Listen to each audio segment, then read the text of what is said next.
This is a small excerpt from the story of the commandant of Auschwitz, the death camp of Poland, and the central death camp.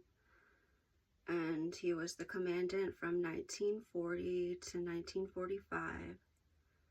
So I'll just read a small excerpt from what I saved, some fragments of the story as I went along.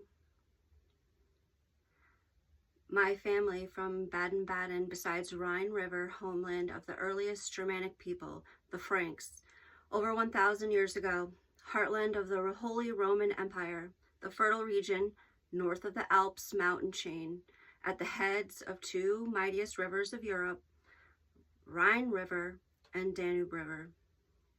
World War I from 1914 to 1918, which I arrived so late to accompany my forefathers' comrades on account of my age, 15 years old in 1916. The tides of war already 2 years away from our surrender of the Fertile Crescent under the ranks of the last Ottoman Caliph and the last German Emperor. For 300 years since Catherine the Great II and her generals embedded their trade with the Turkish Caliphate, the marriage of the Holy Roman Empire with Moscow hung by threads. When East India Company rose over the horizon, overthrowing every king one by one. Sailboats that crossed oceans had never been known and controlled the destiny of many continents for 200 years. Now, an engine technology outmatched the sailboat. The Persian Gulf was the only accessible gas reserve. He who controls the gas controls the world in World War I. The Holy Roman Empire, pure bloodlines, South Germany, where the heads of the River Rhine and River Danube spring from beneath the Alps mountain range.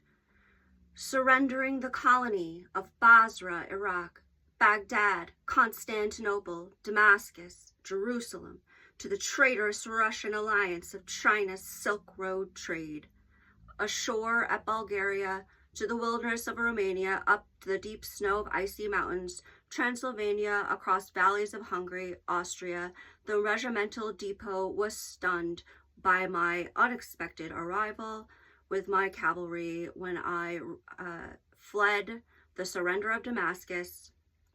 No complete unit from our theater of war had ever rode from the Holy Land across the European continent.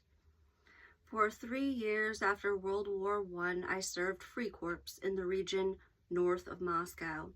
Between Berlin and the North Sea, our officers punished treachery of every communist supporter with death.